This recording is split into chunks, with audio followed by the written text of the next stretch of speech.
And our next presentation is also a panel, a group presentation, I should say, and that is Lessons Learned from the Trusted CI Framework Cohort, and our moderator is Scott Russell, Senior Policy Analyst at CACR. Scott, welcome.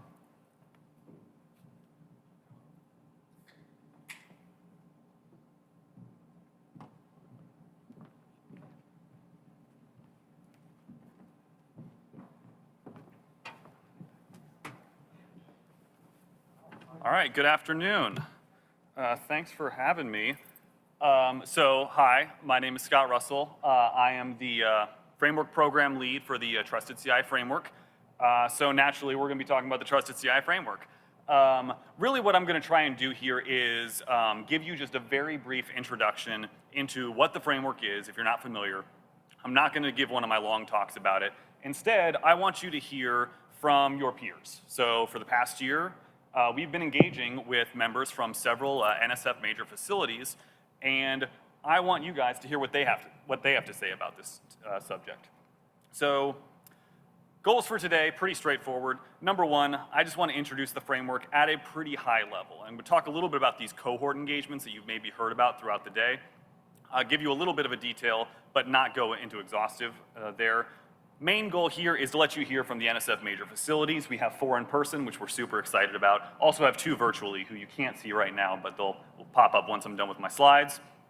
And then totally selfishly, we're just trying to get more framework adopters and more people to apply for these cohorts. I'll talk a little bit about what that means. Adopting the framework is not a high bar, right? Actually doing everything you need to do, a little bit of a higher bar. Adoption is something we want this whole community to be doing. Okay, so again, just a little bit about the Trusted CI Framework. Trusted CI Framework is a minimum standard for cybersecurity programs. We've talked a bit about cybersecurity programs today already, and this is genuinely a minimum standard. So it lays out 16 clear and concise requirements. We call them musts. We built this based on best practices, evidence of what works. The point I'm trying to make here is that we didn't just sit in our ivory tower and just come up with 16 things that are good ideas. We want this to be pretty well founded. And also it's designed to be universal and timeless. So we built this, Trusted CI built this through our engagements with this community, with the research community, but it is not limited to the research community. It actually is applicable anywhere they need a cybersecurity program. So if you're in finance or you're in higher education and you need a cybersecurity program, you can use the Trusted CI framework and you will find benefits. We break it down into 4 pillars. We call them mission alignment, making sure cybersecurity actually aligns to the mission. Governance, how you govern the program, resources, actually, having the money and the personnel time to do the work, and then controls. Thing we like to emphasize here is that this is not a long list of technical requirements. It's something you see a lot in security is 110 controls or 1,000 controls. This is 16 programmatic requirements. So if you're interested in knowing more about the 16 musts, we have a one-pager that you can download.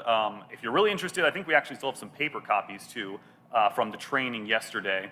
I'm not going to go through this in any great detail, but this is all 16, right? Pretty straightforward. The kinds of things you're seeing on here are have a cybersecurity budget and have a cybersecurity lead, so pretty fundamental programmatic requirements. I'm not going to spend a whole lot of time on why you should approach cybersecurity programmatically, but the key points here are it's complicated, right? Cybersecurity is actually pretty hard, and you're not just going to solve it, right? This is not a problem that has an answer that you can be done with. It's going to live through your entire life cycle, and it's just going to take time and resources to address competently. And apart from just why you might need one, some of the benefits you're going to get if you have a program is it's going to help you prioritize. So when you have that giant list of 110 controls you need to do, you know which ones you need to do first, and which ones you need to do second, and which ones you can kind of push off until the end. And it addresses a number of other problems that we just typically see in cybersecurity programs, whether it's resourcing, communication with leadership, or even basic project management. A couple of things we always like to emphasize with cybersecurity and why you want this programmatic approach. It helps cybersecurity align to the mission, that's mission alignment. It also addresses the common problems of you need people. You need people to do the work, and our framework explicitly talks about how you need people. You also need the money to pay for it, and really fundamentally you need leadership to set your priorities and evaluate successes and failures. So, okay, we get a lot of framework fatigue out there. There's a lot of frameworks. Why should we adopt this one? Fundamentally, we like to emphasize that it is doable. This is not an extremely difficult, multi-year, difficult to understand framework. This is designed to be doable, and we always like to emphasize that because not all cybersecurity needs to be, overbearing. It's also fundamentally designed to support your mission. This is not a sort of checkbox compliance approach where, you've got 110 things and you've got to do them. If the auditor doesn't see all 110, you don't get your grade, you don't get your funding. No, this is fundamentally designed to support your mission, and all of the musts that we talk about they have built-in flexibility so that you can actually make them work for your mission, right? They're not rigid. We talked about this already, but it's built from our on-the-ground experience, from a little bit of R&D we've also done. It fundamentally targets common problems we've seen in this community, particularly the ones regarding like resourcing, actually having personnel time allocated. We heard about personnel just in the previous talk. The development of this, and particularly some of the implementation guidance I'm going to talk about in a second, was overseen by a group of stakeholders that spans the community. So we have this thing called a Framework Advisory Board, and it has people from NSF major facilities, higher education, DOE labs. We're trying to get a pretty broad spectrum of perspectives so that when we give advice to this community, it's not just us talking, it has the backing of a broad range of support. Really important point I want to emphasize is that in doing this framework, you're actually enabling other cybersecurity efforts too. So a lot of people will think, I might have a slide about this, well, I have to do CMMC, or I have to do CUI, or one of the many control sets or compliance regimes out there. So I'm just going to do that. I'm not going to do your framework. But our framework will actually help you do that other stuff too, because it addresses all of the programmatic fundamentals that most of those frameworks don't. It talks about how you're going to resource things. It talks about aligning it to your mission. And a point we always like to emphasize is that because these aren't technical security controls, they're programmatic, it's much more understandable by your organization's leadership, and therefore might be more easy to get organizational buy-in. Okay, so a couple of updates on things that have been happening in framework land recently. The first thing we always like to emphasize is that we have this document called the Framework Implementation Guide, or FIG is what we shorten it for. And this is our in-depth guidance on how to go about doing the 16 musts. So I showed you the one-pager. Each of the musts is one sentence. You might think, how much use is one sentence to me? Really, I don't necessarily know what this means. That's what the Framework Implementation Guide is for. This actually is going to unpack what all the key terms mean. It's going to talk about why this is a must. It's going to talk about common challenges we see when people are trying to implement this must. And it's going to give you a roadmap for getting started. So if you're saying like, oh man, I need to like identify an account for all my stakeholders, that sounds like, I don't even know what that means. Well, you can go into the FIG and it'll say step 1, do X, step 2, do Y, and walk you through it very piece by piece. This is where the Framework Advisory Board really came into effect. They oversaw this implementation guidance, and they have decided to stick around and continue to give us strategic guidance on how we continue to evolve and spread the framework. A couple of additional resources that I just want to highlight. All of this is available on the Trusted CI website. We have an updated Master Information Security Policy and Procedures template, updated Incident Response Policy template. We also have a new document, new kind of in quotes, called the Cybersecurity Program Strategic Plan. We walked through this in pretty good detail during yesterday's framework training. Again, all this is available on our website. And then the main thing I want to talk about today, which is the framework cohort. So we published the Framework Implementation Guide 2 years ago, something like that. And then we decided, okay, well, we've got this new guidance out here, let's really pilot it. And so we did this pilot with Noir Lab, which then evolved into this current approach called the Framework Cohort. And when you break it down, the Framework Cohort is a group engagement. So instead of our one-on-one traditional Trusted CI engagements where we spend 6 months with one facility, we thought, well, what if we engage 1 on 6? We try and get a couple of peer groups together and deal with them all at the same time, maybe shift our goals around a little bit. And so we set out a pilot program, 6-month period where we got 6 facilities. You can see 4 of them on stage right now, and 2 more you'll see in just a second. And the goal here was very straightforward. It was limited to framework adoption and implementation. Adoption being, we decide we're going to use this as the foundation for our program, and then implementation meaning, let's get all 16 of those musts to the minimum level of competency. So a couple of the strengths that we thought we were going to see were, 1, they would get to learn, major facilities would get to learn from their peers, right? It wouldn't be one-on-one because they would get to actually learn from us and their peers. We would still be able to provide in-depth guidance on the framework, and it would fundamentally be a lower time commitment than like a really in-depth assessment. Okay, so the outcomes that we were targeting with this cohort engagement were very clearly defined. First, we wanted all of the cohort members to have formally adopted the framework, and we did that. It's on our website. We're very happy. And then we had these two deliverables that we were driving toward. The first one was a program evaluation. And this just means we wanted to teach each of the major facilities how to self-assess themselves against the 16 musts. So we had a whole process where we would train them on the must, we'd had homework, and then they would give themselves a proposed rating, and we would iterate on them. We would give them feedback, ultimately driving towards ratings for all the 16 musts. And then once we had a good sense of where kind of like they are right now, like what is their current state, we would develop strategic plans with them. And these strategic plans were designed to say, all right, we know where we are now, where are we going over the next 3 to 5 years? A couple of goals in the strategic plan. We wanted to explicitly tie cybersecurity to the organization's mission. So cybersecurity is not just over in a corner doing its own thing, it's really tied into what the whole organization is doing. You want to define a cybersecurity strategy, so how are we actually going to go about doing our mission? And then it clearly lays out a timeline of milestones. A lot of those milestones are going to relate to the musts, right? If you're not currently doing must 5 and you want to, that's a milestone that you would put on your strategic plan. So the kind of sample, this is a complete sample of what an implementation ratings like scorecard would look like. And as you can see, we've got 4 tiers. I'm not going to go in detail about what all they mean, but you can kind of guess. Red is not so good, blue is the best, and the stuff in the middle, green is the minimum level of competency. But across all 16 musts, we gave each of these facilities scores. So if all this sounds kind of like a good deal, then we currently have the application period open for the next cohort. So we had the first cohort in the first half of 2022. We thought it was a success, so we continued with a second cohort in the second half, and now the application period for a third cohort in the first half of 2023 is open. You can go apply right now. It takes 20 seconds. And if you have any questions, feel free to come up and talk to me after or send us an email. And with that, I will hopefully talk less and let you actually hear from the panelists. So we have here 6 panelists. If we can drop the slides, you'll be able to see the other 2, hopefully. And I want you guys to ask them the questions that you wouldn't believe if I said it, right? Okay, Trusted CI says this framework's great, but like what do the major facilities say? So that's kind of where I want to steer things. And to kick things off as we bring up the other 2 panelists, can we just go down the line and have each of you introduce yourself, tell us a little bit about your facility, and maybe why you joined the cohort? Sure.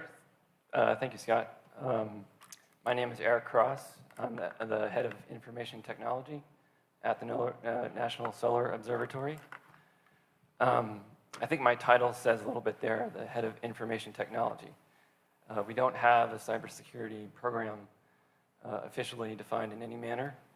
Therefore, this cohort was extremely attractive to me. My primary role is to make information technology available. And basically, me and the team were doing best effort when it comes to cybersecurity. So I looked at this cohort as, basically kind of a completely free sort of consulting for my organization and put me in a path to make cybersecurity something more tangible and realistic at our organization. Awesome, thanks Eric. You ready? Hey, I'm Randy Trudeau. I'm the Information Security Officer at LIGO at Caltech in Pasadena, California. Luckily, we have a fairly mature security model where I'm at, so my goal was primarily to get an assessment with my peers and with security professionals of what our security posture looked like, and then use that information to create a roadmap to guide our security program for the next couple of years. Yeah, Craig. Craig Rosian. I'm at Oregon State University. I'm the project manager for the Ocean Observatory's Initiative Data Center. We went live July 2021, so we're a pretty new data center. We migrated it from Rutgers University. So I saw joining the cohort as an opportunity to get a kind of baseline assessment of where we're at, and then really help us move towards building a robust, mature cybersecurity program, which we did not have as the data center was very, very new. So it was a, really good experience from that standpoint. Hi, I'm Doug Ertz. I'm from UNAVCO. For those of you that don't know what UNAVCO is, we do GPS measurements from around the world through GPS receivers and antennas. I struggled with developing a cybersecurity program. I'm a software developer. I never had cybersecurity training. I knew nothing, and I struggled. I went to the controls and said, oh, we could implement those, but I never got anywhere. Probably I was overworked, but that's a different story. But this really gave, to tell you the truth, when I signed up, I said, oh, I'll sign up. Yeah, it's free. And then as it got closer to the engagement, it was like, why the hell did I sign up? I'm scared shitless because these people are going to see how bad we are. But what's said in the cohort stays in the cohort. So that's good. But it wasn't that bad of a program that I had in place, because I discovered a lot of places were in a similar situation. Maybe some bad, some better than us, but there were other facilities that struggled as well. So, but the big thing is, it's a place to start, and it's an easy place to start. It's not it's like they throw this book in front of you and say, here, conform, right? You sit there, you talk about it, you have some good discussions with your team, so it's really a great program. Awesome. And then remotely, let's go with maybe Jerry first. Aloha from Hawaii, Jerry. Aloha. Yes, I'm supposed to probably be in that empty seat right there, but United Airlines with 3 flights said, nope, you can't go. So I'm with Noir Lab, and I am the cybersecurity team lead, and I am the cybersecurity team lead thanks to the cohort.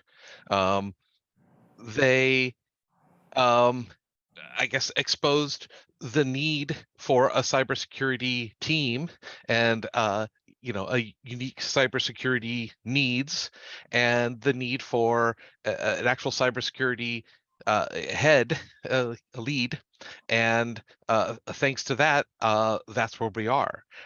We joined the cohort. Well, actually, we were initially in the pilot program, as previously mentioned, but I'm going to call the rest of this that still in the cohort, because we joined the cohort as something that they didn't quite mention, but kind of as grad student teacher assistant type role, where we can continue to contribute our experience from going through the process to the next batch going through the process, which turned out to be not just us sitting there, but us also saying, oh my gosh, I missed that the first time around.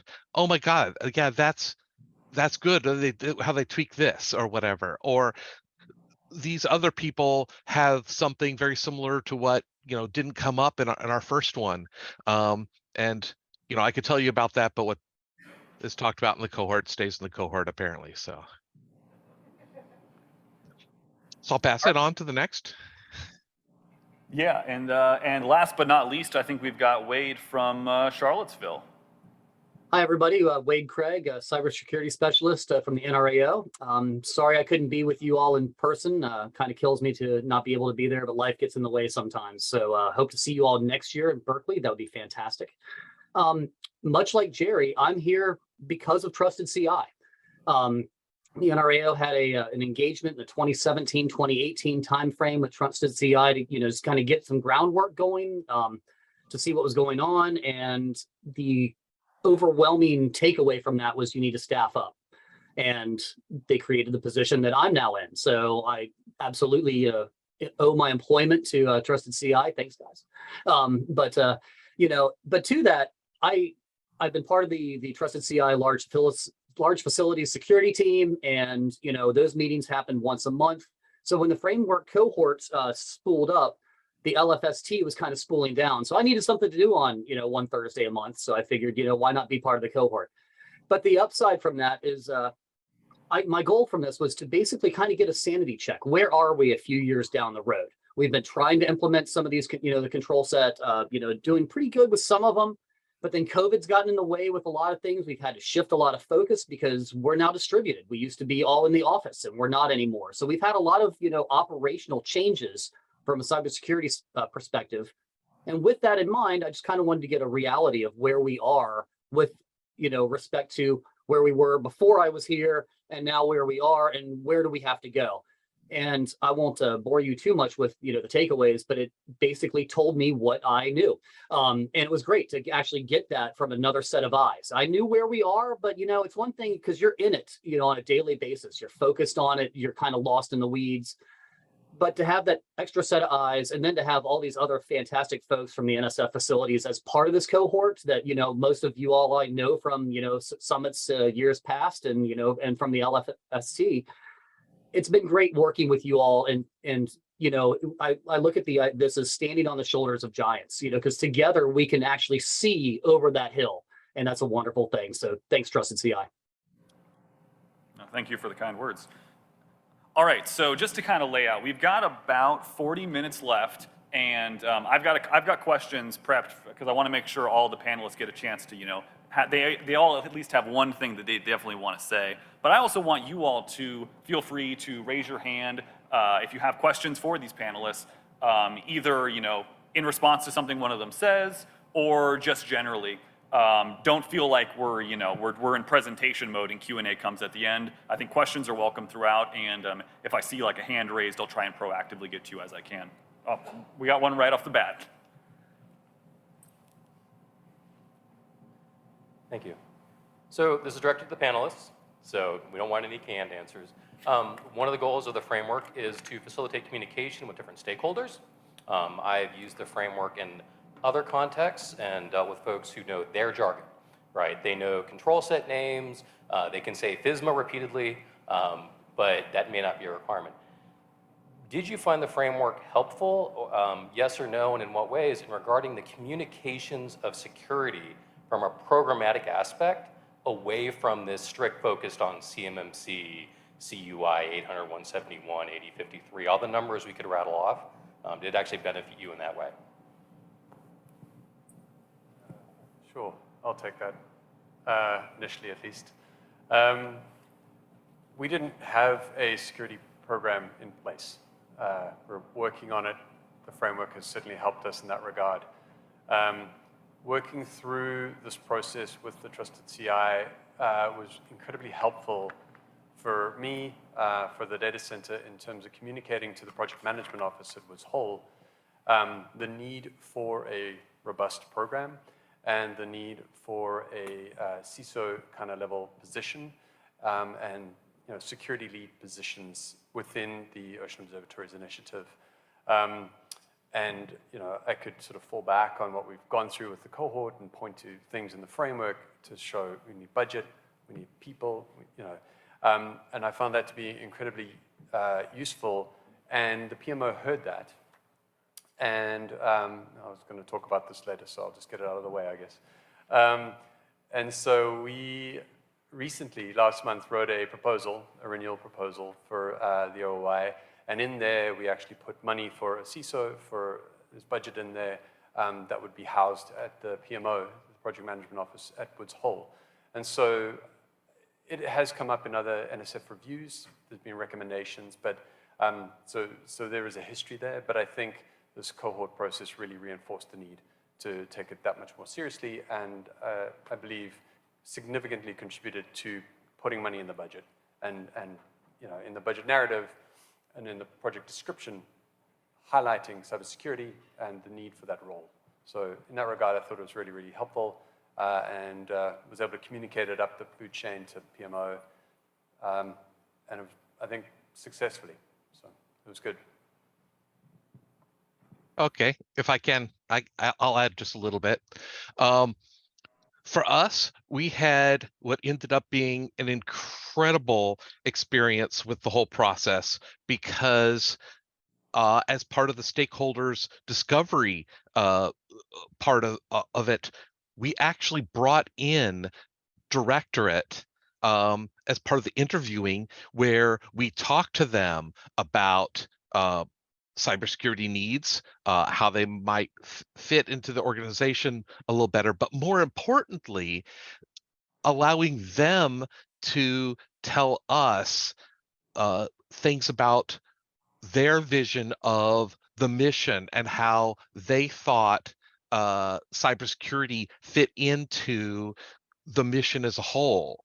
And hearing it straight from them, from their point of view, was an incredibly enlightening experience. And it was something that ended up being folded into a lot of the products that came out of this. Okay, go for it. Yeah, okay, I have something to add as well.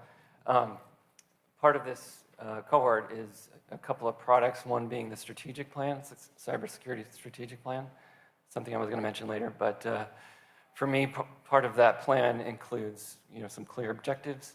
One being essentially communicate with your stakeholders about cybersecurity. So within my organization, I'm part of our directorate, the leadership.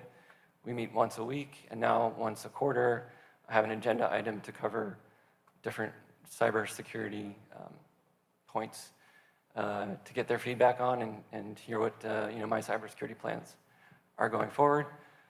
I'm also communicating with two of our close partners, one in Maui, the University of Hawaii, and also the University of the University of Colorado in Boulder, work with their cybersecurity teams and get involved in their activities. So definitely part of the cohort process for sure, communication.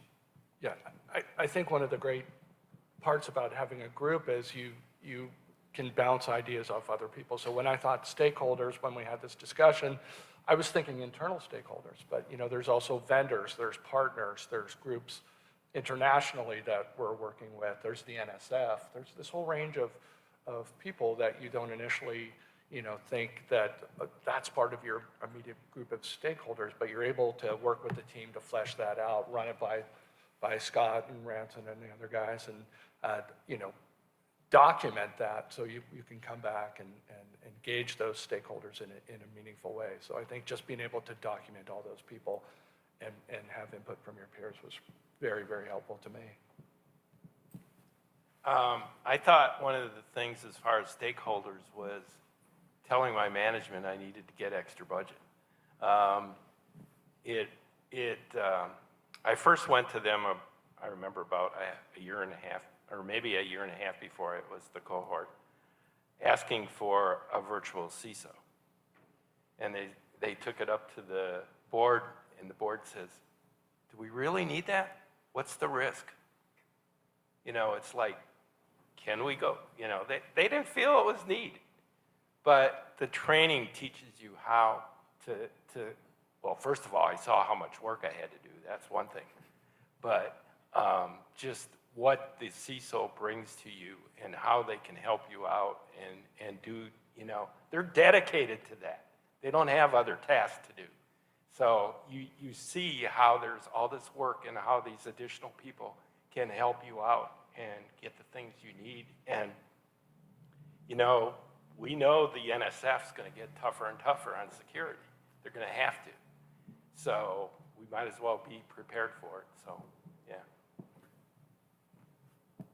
So I want to call out. I can't totally see Wade and Jerry, but I don't know. On our traditional cohort calls, you can raise a hand virtually or something. So if you want to chime in, feel free, but don't feel obligated. No, I think everybody else has, so I'll go ahead and chime in here.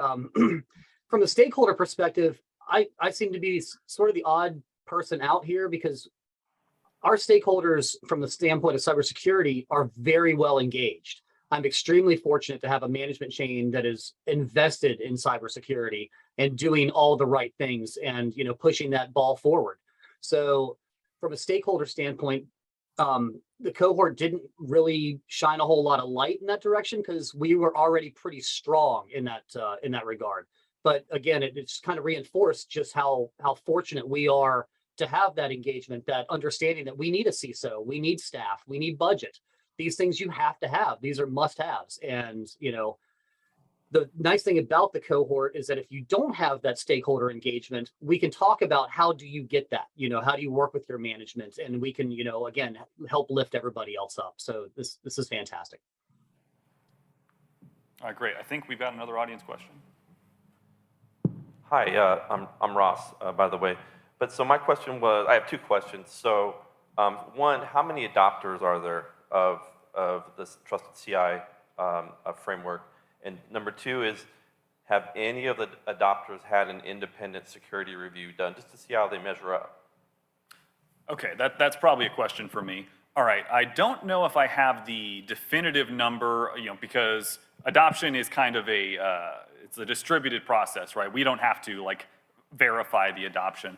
On our website, we have a little like NASCAR thing with all the logos of the facilities that we know have adopted, particularly in this space. So obviously everyone on the panel has adopted. Everyone in the next cohort, there's another 5 facilities.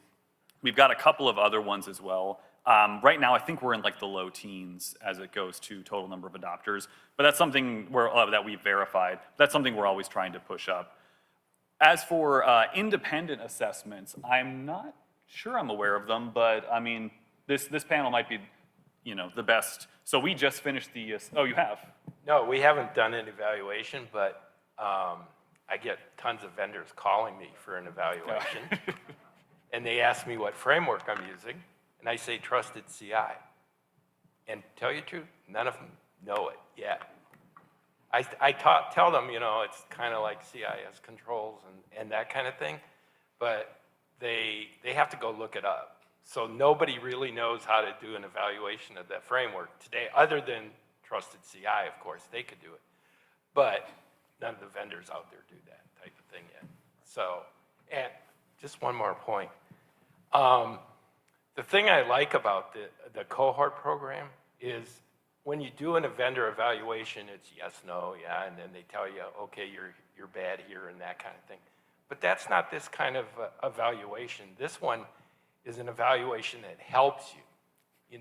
It's not yes and no, but it tells you what's wrong, and how to improve. And you get that feedback from other people as well. So that's the real benefit of this program, or one of them. There's many. Well, I can tell you we did have, we hired an independent firm to come do a penetration test a few years ago. It was expensive. They poked at our web infrastructure, basically gave us a few pointers. I read the report and we were done. That was that engagement. This engagement, it's comprehensive. We go over all the areas of our security posture, and we can iterate. If we have questions, we can go to them. And I don't know about you guys, but I can't get a better deal on what you guys charge us for that comprehensive program. So I would, before I would bring in an outside company to do an assessment of your framework, if you have one, I mean, we had aspects of a framework, but we had never really fully implemented, NIST 800. Who's ever really fully implemented that? Nobody, not to the full extent, or even, the SANS program. So this was a good way for us to truly adopt a framework and have a roadmap and a way to do that.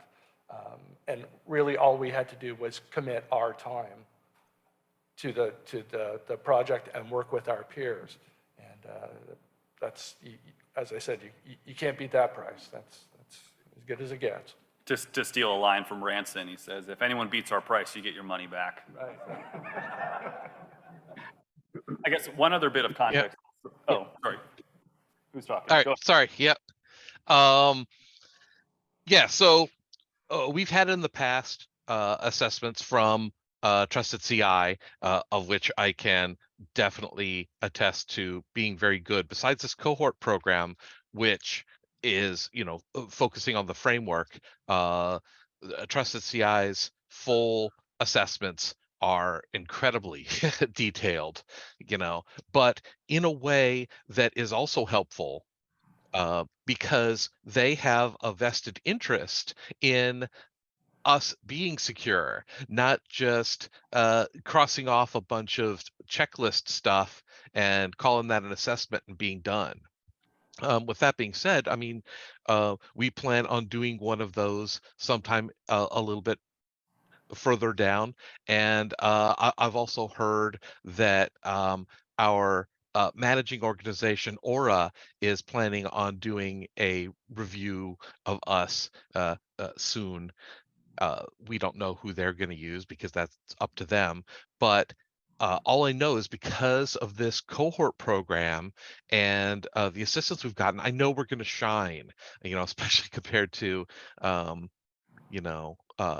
lots of other people. But, it's important to know that, when you start looking at these assessors, right, a framework is one thing, it's not it's not a control set, right? Then you need to independently decide on a control set, hopefully not the NIST one. The NIST one's not uh, super awesome for us usually, although it's the kind of numbers that a lot of people like.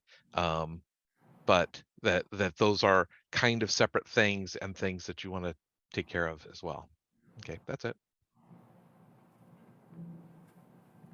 If I might add, it's not an audit. It's not painful. It's not, you don't sit there and get probed. It's a discussion. It's an opportunity to do better. So don't feel like, it's an audit that's going to be very painful and you're going to, spend the next 2 hours trying to defend your cybersecurity posture. It's a group effort to make you better through your work and your assessment and your peers' work and assessment. It's a journey of self-discovery. Yeah, as I noted earlier, it was a trusted CI engagement that directly led to my hiring. And, my first task upon coming to the NRAO was completing the response to the trusted CI engagement. So I was very thoroughly intimate with this document, which was about that thick, as everybody else has said, it's a very thorough assessment. And I've done, penetration tests and security assessments in past lives, with third-party contractors, large contractors, ones we've all heard of that cost, 6 figures and that sort of stuff to come in, and they poke at your stuff, they give you a report and they walk away. And the report's like, here's everything that's wrong. And that's great. But how do we fix it? How do we prioritize that? Where do we start? It's the, how do you eat an elephant? It's one bite at a time, but where do you start?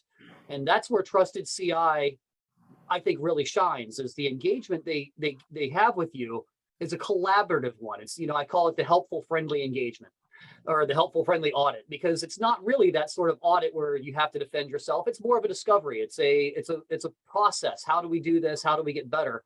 And it's an iterative process. Security is always an iterative process. It's not a project. It's never done. We're always doing something and getting better with it.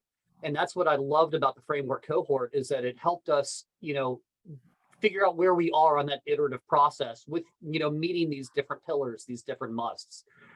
So the best part about the trusted CI engagement, when you do the big one, is that you get these, the guidance of how to get better, how to do things a little bit better, as opposed to just being, here's everything that's wrong, good luck. Yeah, I mean, it's a validated self-assessment. So, you go through but it's a very comprehensive process. Personally, what I found was that we were starting in some parts of the framework from scratch. And so I felt like the more you put in, the more you get out. And so I liked the fact that there was kind of discussion conversations that you were able to iterate through this. Maybe you could call it an audit, I don't know. But anyway, through this process. And so, for example, I found myself, when you're faced with writing down what your asset inventory looks like, and you say, well, I don't have one, immediately spending the next few days trying furiously to come up with an asset inventory so that I could report to the trusted CI and get some good grades on my assessment that we have at least the outline of an asset inventory. So, with this process, the more you put into it, the more, at least I got out of it, because we could walk away with not only kind of the start of building this better program, but also now I've got an asset inventory from which I can work. So that was helpful. All right. One last bit of context I'll just throw out there, just kind of to understand procedurally. So we spent the first 6 months doing the cohort, and at the end you got the assessment and the strategic plan. But one of the things that this group decided is that they actually liked meeting with us enough that they agreed to continue to do the workshops moving into the second half of the year. Those completely focused on implementation. So everything we did in the first half of the year was really evaluation and planning. And then we wanted to shift gears and say, okay, now you gotta actually do some of this stuff, right?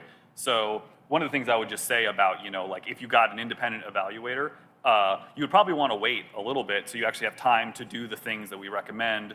Otherwise, you're just hopefully going to learn at least the same stuff because you just haven't had the time to make the changes yet. So I'll keep my eyes peeled for any more audience hands. Oh, not even a second. So, Joe Brigham, thank you very much. So what was the feedback loop that you and the team at the center incorporated from coordinating these cohort activities? How have you used their feedback to enhance, revise, improve your process? Yeah, it's a really good question. So let me think. And also, so we've got a couple other cohort framework side people in the room. So feel free to, Ranson and Craig, feel free to chime in if you want to. So we went pretty quickly from the first one into the second one, and we had basically throughout, we had like a tracking spreadsheet where you say like, all right, what are things that we're doing this first round around that we're like, oh, maybe next time, well, let's do that a little bit differently. That included like modifying some of the questions to be a little bit more clear. I mean, there were a lot of just like practical kind of project management lessons learned that were primarily designed to just be more efficient in making sure that we got the information we needed and that we were able to get the information back to them as quickly as possible. But I would say overall, we didn't change a whole lot from the first cohort into the second one. I think we found that the core process actually works pretty well. Feel free to correct me, but yeah, from the sense of like how did we change from the first cohort to the second one, I would say it was more of a refinement and a streamlining, but there were no like significant overhauls.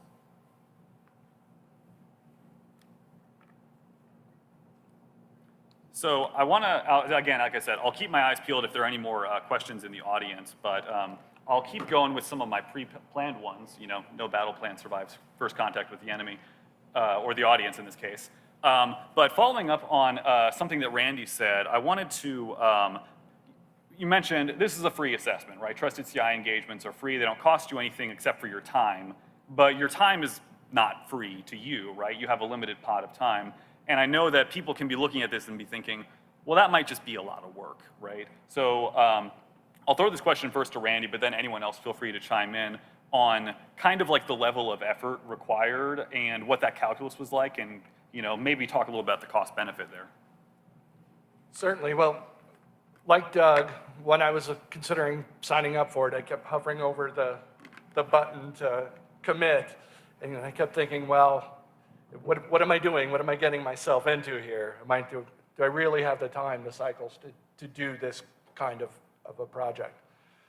And ultimately, I said, well, you know what? I think the benefit is gonna balance out the time commitment, and I'm really glad I did, because there is a time commitment. It's a couple hours per month in the monthly meetings, and there's homework, and that can take 2 to maybe 5 hours, depending on which section you're working on and where your program is in that section.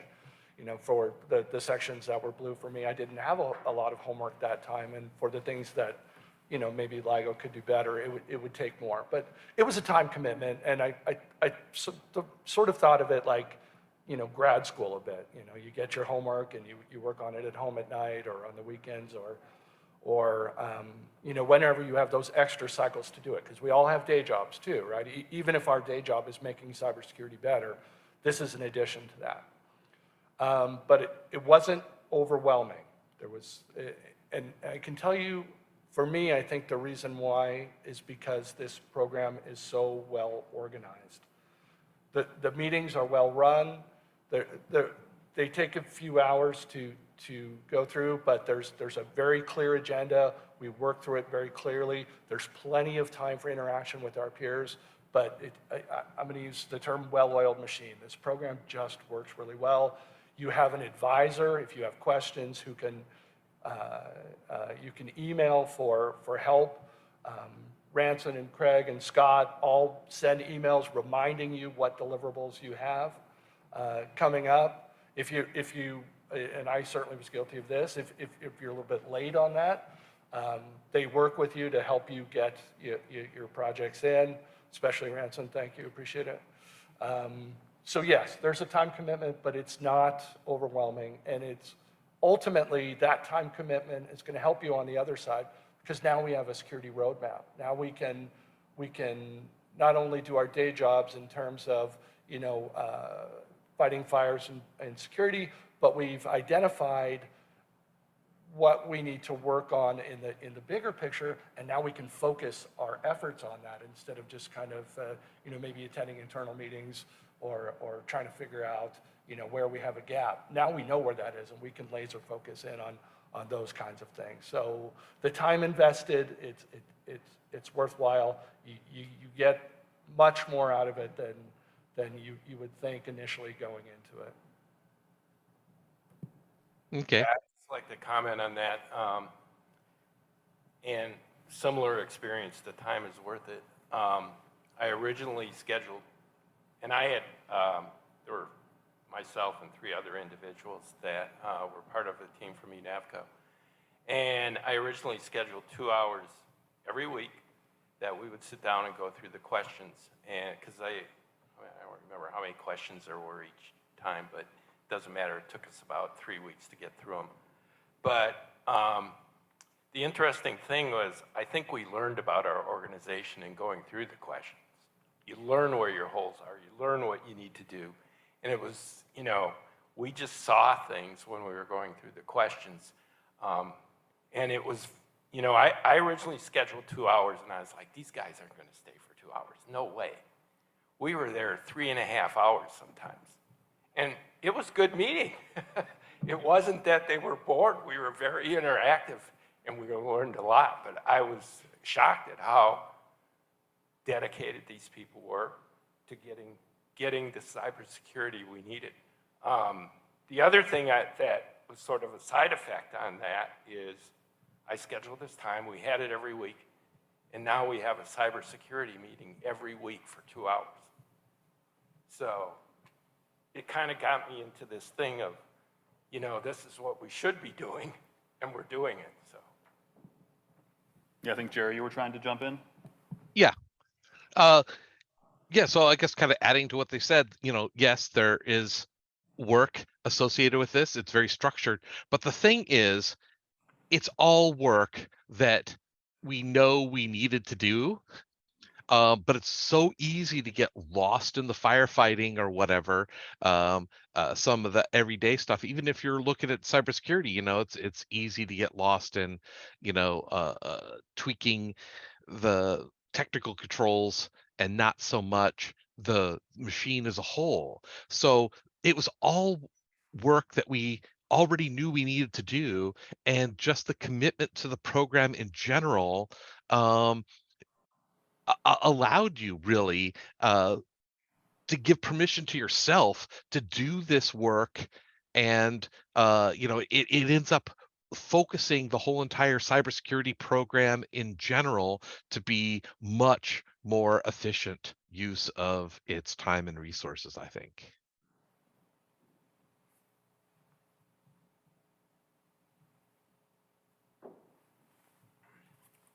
All right, so we got about 10 minutes left. Again, any audience questions, feel free, raise your hand, and we'll definitely get to them.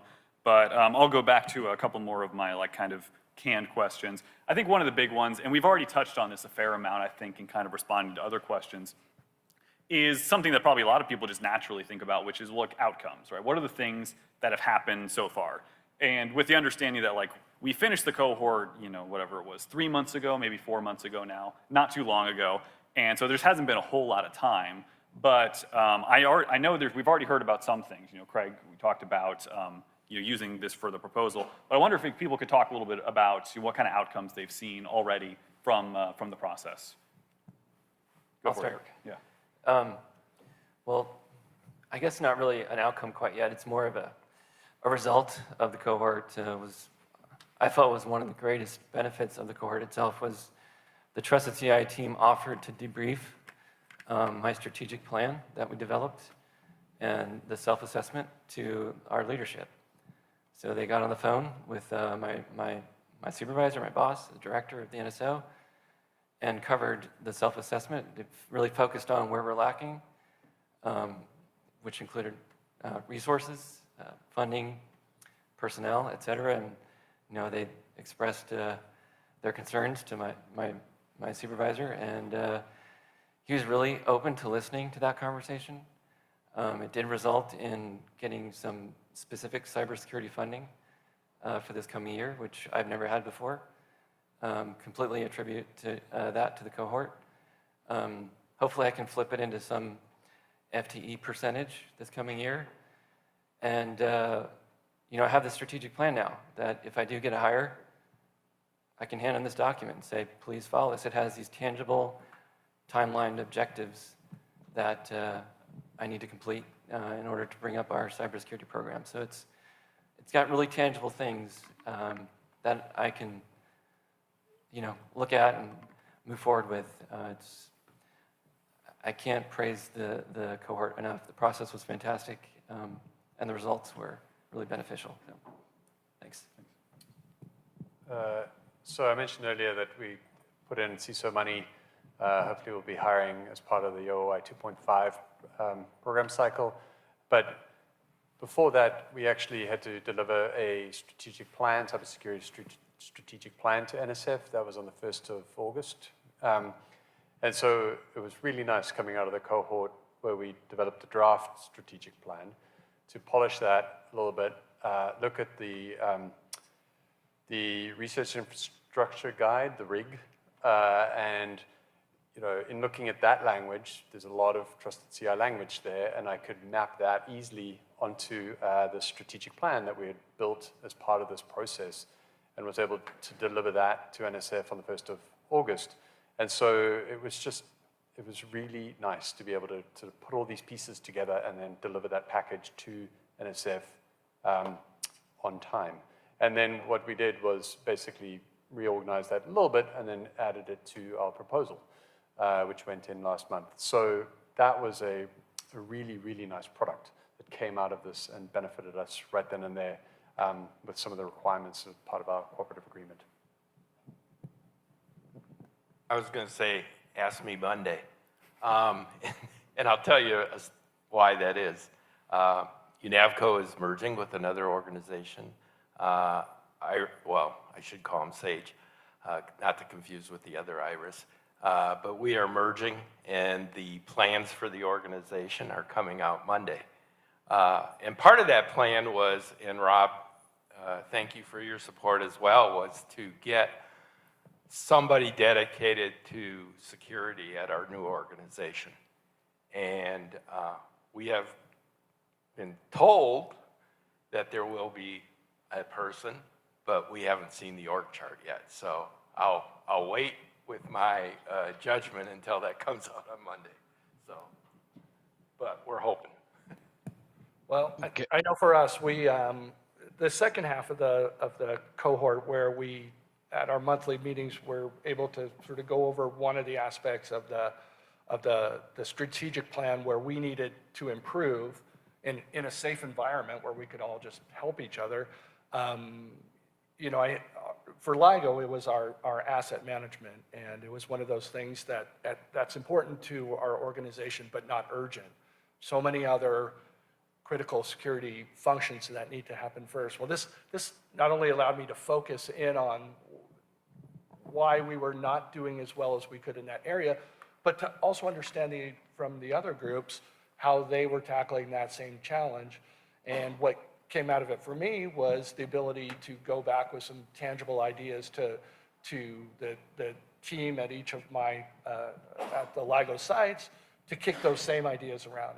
And some of the sysadmins were, hey, yeah, we've heard of that software, that implementation, that sounds good too. How can we as a group come together to implement this, in the next fiscal year? So there's tangible results. There's plans, certainly, and there's help, but there's, you're also going to get a pathway to do better in the things you need to do. And I know for me, at first I thought I don't want to expose those kind of things that we don't maybe do well. But this group and I'm sure the next group, is probably the same way. This group was so great and worked so well together and really supported each other so well to say, we have the same problems, or here's how we solved it, or, I've used that software and it didn't work very well, or I used this one, it's a little more money, but, it's a better product. And that kind of honest feedback, and that's difficult to get from a vendor, right? They want to sell you something. These guys aren't trying to sell me anything, just their experience, right? Or these groups. So you get an honest evaluation of what you can do better and a roadmap to get that done. And now you get to pay it forward. You're a grad student now too. Yeah. But I'd like to double down on the whole thing. I think one of the most valuable things that we got out was the strategic plan. With the guidance of the framework cohorts, we designed a Noir Lab cybersecurity strategic plan. We had, of course, a strategic plan for Noir Lab organization as a whole, one for the IT department, but we never had one specifically for cybersecurity. And the best part of this whole process was that it refocused our efforts by having us actually looking at and identifying our stakeholders, which we thought we knew, right? We thought we really knew our stakeholders, all of our stakeholders, and what they wanted. But this process, like I said, it's a journey of self-discovery. And Trusted CI is very generous with their time. They're not going to tell you, oh, well, that's time, bye. So the whole thing is incredibly valuable, and now we have a strategic plan. It's a 5-year plan. It gets updated annually, and we loop back in our stakeholders, asking, how did we do, so that it can be focused, because we knew what we need. We kind of knew what we needed to do. It's a big process. What's first?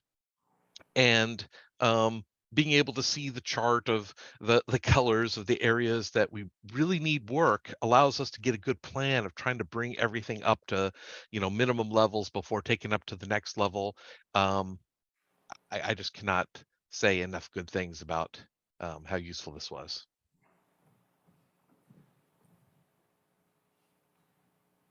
All right, and we only have a couple of minutes left. And I think Kelly virtually has one, we'll say the last question probably. Thanks, Scott. Yeah, we've got a question here about framework applicability to some smaller projects. So Warren Anderson is asking about his project, which was very self-organizing with communications through Slack, code and personal GitHub accounts shared on an ad hoc basis, and things deployed via Kubernetes. And he was just asking about the framework's applicability to that type of situation. I don't know, Scott, if you have a quick answer to that question. Sure, this is like a perfect wrap-up kind of question, I think. So if you've been listening to all this and thinking, well, maybe this is a good idea, but does the framework really make sense for me? The place we would point you to, so we mentioned we got the framework implementation guide. You can download it on our website. And we would point you to Appendix A of that framework implementation guide, which very specifically goes to the question of, do I need a cybersecurity program? Because there are some organizations where you're embedded within a university, and your university, your parent university, really does all the cybersecurity for you, and you just don't need a cybersecurity program. But then there's other projects that have unique missions, that have unusually risky things that they're doing that are outside enough from parent organizations that they actually need their own cybersecurity program. It's a somewhat complex question. It's pretty fact dependent, but we give you a lot of guidance in a pretty short period of, like 1 or 2 pages there, specifically on this question. So hopefully that helps. I can't, if you're interested, feel free to reach out to us and we can maybe, go through a few more facts and try and see if we can give you a definitive answer. But that is basically the top of the hour. So let me be the first to thank our panelists both for being great collaborators this whole past year and for taking the time to speak with us all today. So thank you all.